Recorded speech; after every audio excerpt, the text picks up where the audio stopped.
Hi, I'm John Hornick. Welcome to lesson 44 of Chef's Apprentice, learning to cook like a pro, one small plate at a time. This lesson is 2 celery soup. This is the first hot soup you've made in this course. The technique is the same as with the cold soups, but you keep this soup warm until it's ready to serve, then serve it piping hot, as you would with all hot soups. This preparation also introduces a very tasty root vegetable that's practically ignored in the U.S. called celeriac. It's also known as celery root, but it's an entirely different vegetable than celery. Don't let the bulbous, hairy root scare you. After you've peeled it, you can cook it essentially like a potato. This is a very tasty soup, and your guests will be surprised that bland old Mr. Celery can be so flavorful, and they will be intrigued by the name. You can also spread the word about how good celeriac really is.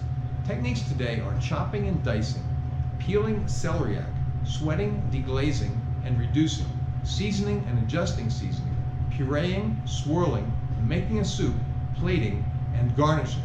So let's start cooking. Okay, here's the mise en place for lesson 44, 2 celery soup. You're going to need about 1 large shallot chopped. And again, we're not doing exact measurements, so medium to large shallot, just chop that up. About 3 medium to large cloves of garlic chopped. We'll need about 3 tablespoons of olive oil. We're just going to eyeball that, so we have olive oil here. We'll need about 1/3 of a cup of white wine, dry white wine. Again, we're going to eyeball that. Star of the show here is celeriac. This is a root vegetable, very tasty. They sometimes have like a little hairy filaments all over them. This one's pretty clean. And you're going to need to have this chopped up, 1 whole celeriac, peeled and chopped into about 1/2 inch pieces, and you just peel it just like you would an apple or a potato. I'm going to finish that off camera, but I just wanted to show you what the celeriac looks like in its natural state. You also need about 1 cup of chopped celery, about 2 cups of chicken stock. Now, this is a course on how to cook like a pro, so we make chicken stock from scratch. You can also buy chicken stock in the store, but buy it that has no salt in it. Stock should never have salt, because when you start to cook it, it reduces and it intensifies, and if there's salt in it, it starts to get saltier. It starts to taste too salty. So we always make salt from scratch. If we have to buy it without salt in it. Now, if you're going to make it from scratch, I have a bonus lesson on how to make duck stock. It's exactly the same thing to make chicken stock, except you use a chicken instead of a duck. And also on my website, which is chefsapprentice.com, I have a stock chart which gives you all the ingredients for making chicken stock or vegetable stock or beef stock, and so that's all right there.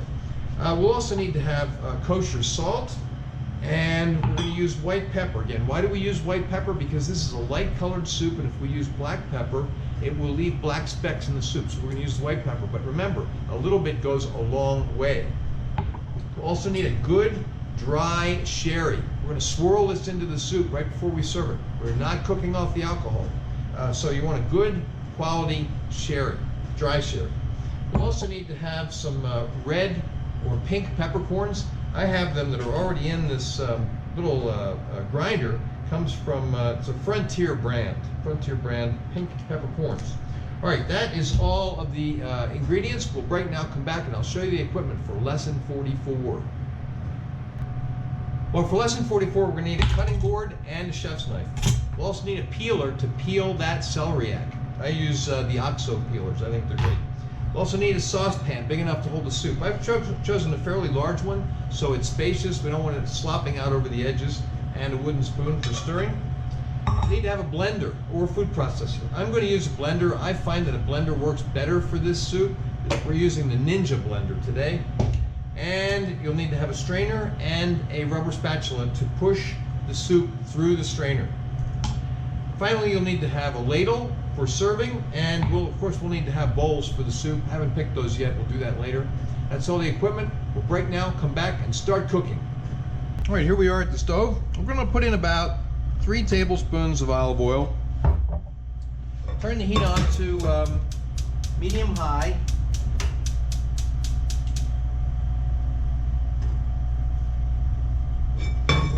And then we're going to add the shallots.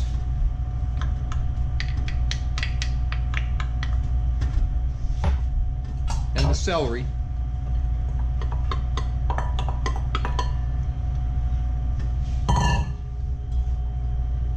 little bit of salt. We're going to be seasoning a couple of times. So we're just going to do very light seasoning at this stage. Just a tiny bit of white pepper, because remember, it goes a long way. Stir it up so that the vegetables are coated with the oil. And we're going to let that sweat. Remember, sweating means to get rid of the moisture. So after it stops steaming and the vegetables get a bit translucent, they have been sweated and they're ready for the next step. Well, the sweating is coming along nicely. We're just stirring up the vegetables a little bit so that they don't burn. All right, so the vegetables have been sweating probably about 3 minutes on medium-high heat. If you're doing medium-high heat, you should stir relatively often. If you're doing a lower heat, you don't have to stir as much. Now what we're going to do is add the garlic, and we want to sweat that. Now garlic burns at a fairly low temperature, so we want to stir that around, lower the heat down to medium-low, and then we want to stir this around for about 30 to 40 seconds so that garlic can sweat without burning.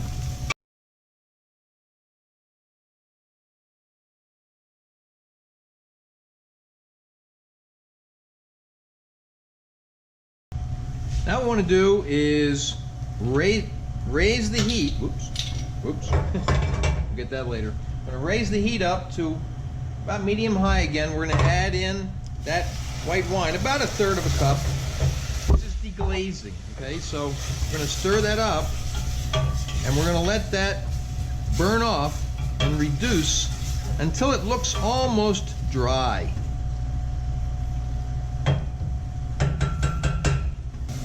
Okay, we can see that the moisture is almost cooked out of this. What does this do? Well, you're getting rid of the water that's in the wine, and you're leaving just the wine flavor, no alcohol behind. And because you're reducing it, you're intensifying flavor. All right, now we're going to add the celeriac. Lower the heat down to about medium, and add the chicken stock. Now, if the chicken stock isn't enough to just cover the vegetables, we're going to add some water. What you want to do when you're making a vegetable soup like this is just add enough liquid that you just cover your vegetables.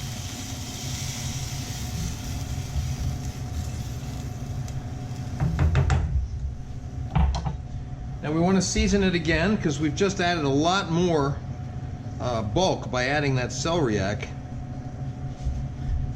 And a little bit more hot pepper, the white pepper, that is.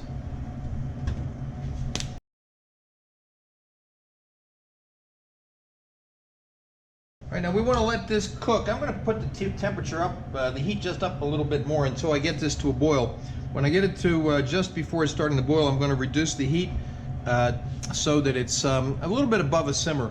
And we want to let this cook until that celeriac gets tender, fork tender. All right, our soup is just coming to a boil. We're going to reduce the heat to about medium, maybe a little bit lower, so that we stop most of the bubbling. But we still want it to keep cooking. Now, you can use a higher heat if you want, but you just have to watch it more closely. In other words, you can use a higher heat so that you can get these vegetables to be tender faster. But if you're going to do that, you just have to be much more attentive, stir it more often, and keep a good check to make sure that it doesn't boil over or that nothing burns. Now, why is it that we use just enough liquid to cover the vegetables? Well, partly because most vegetables will render some of their own liquid, so they'll add to the liquid that's in there. And you don't want to end up with a soup right after you've pureed it that's too thin. If you have a soup that's too thin, it's kind of harder to thicken it. But it's always easier to thin a soup by adding more liquid at the end. You can see my temperature's still a little bit high here. We're going to turn it down. So after this is blended, we'll get to that stage a little bit later on, but after it's blended, it may be too thick. But I'd rather start off with being too thick, and I can thin it out. Okay, so we've been cooking this celeriac and celery for about 35 to 40 minutes. I've had it at a relatively low heat because I haven't really been watching it very much. I've stirred it occasionally and checked on it.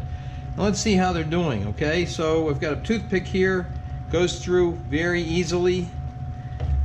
Let's find one of the larger pieces in here. Check that. Goes through very easily. Okay, good. So the next step on our prep list is to puree this. So we're going to meet at the board and do the next step. Well, I've already put the vegetables into the blender container. Now let's get the motor.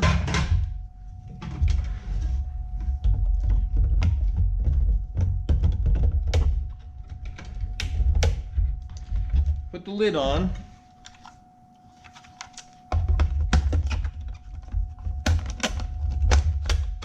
And I've said before, always put a towel over the top because the pressure could blow the top off. Now we're going to puree it.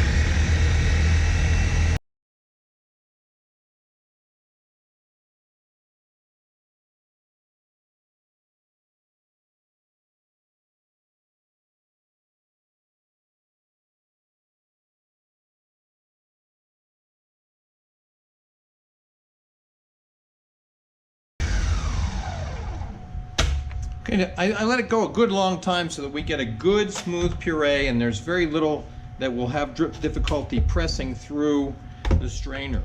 All right, now the next step is to take a clean pot. Now what I did is I just took the pot that I cooked the vegetables in and I cleaned it. And then we want to strain the soup back into the pot by putting the strainer on top of the pot, taking some of the soup. Now you can see this is very thick right now. It's thick like mashed potatoes, but we're going to thin that later. As I've said, it's easier to thin it than to thicken it. We're going to just swirl this around and push it through the strainer.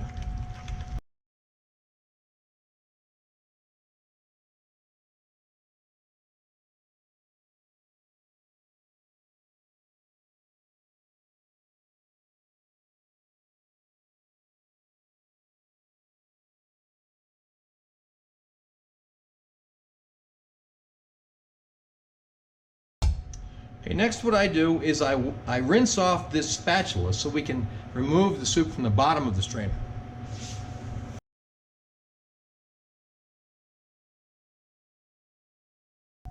Okay, let's taste it. It needs salt. I'm going to add some salt to it. I'm going to add just a touch of white pepper. Stir it up.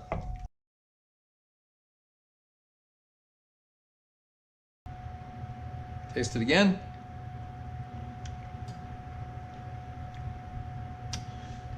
Yep, I think it still needs some more salt. Okay, so we're going to add some more salt to it.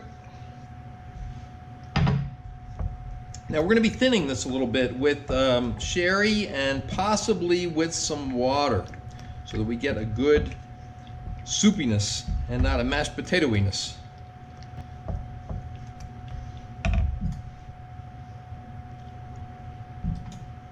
Good. Now we'll check the seasoning again later, but now we're going to do the sherry. Now, you're going to do this to taste. You're going to eyeball it. You don't want it to be overpowering. You want to be able to taste it, but not to be overpowering. Certainly can smell it. It smells great. Now I can see that this is still too thick to serve as a soup. So I'm going to add some water now, and I may add some more once we put it back on the stove.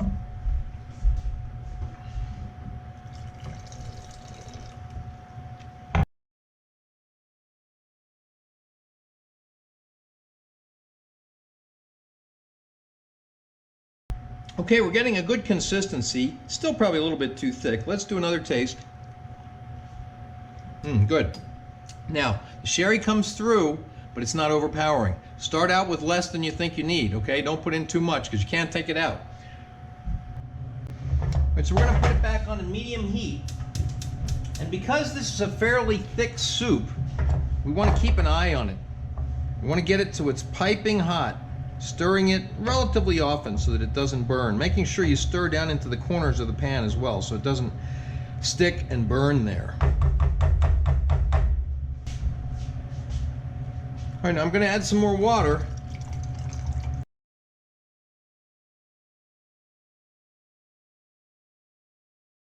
Okay, I think we have a beautiful thickness there. So now we're going to taste it again.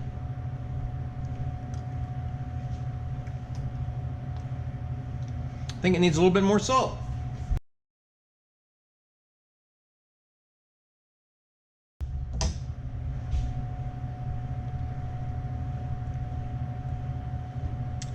Perfect. Okay, our next step, get it piping hot and then plate it. Okay, time to plate up. We're going to take a ladle it into the bowl. Now you're going to have to keep an eye on how many you're serving so you can divide it up evenly. And you also don't want to serve too much. So if you have extra, it's fine. Eat it the next day. Then we'll take a twist of the peppercorns, the red peppercorns on top. And there we have it. That's lesson 44, the 2 celery soup. You can see photos of the final dish at my Instagram, which is @chefsapprentice cook like a pro. Next up is the lamb chop master recipe.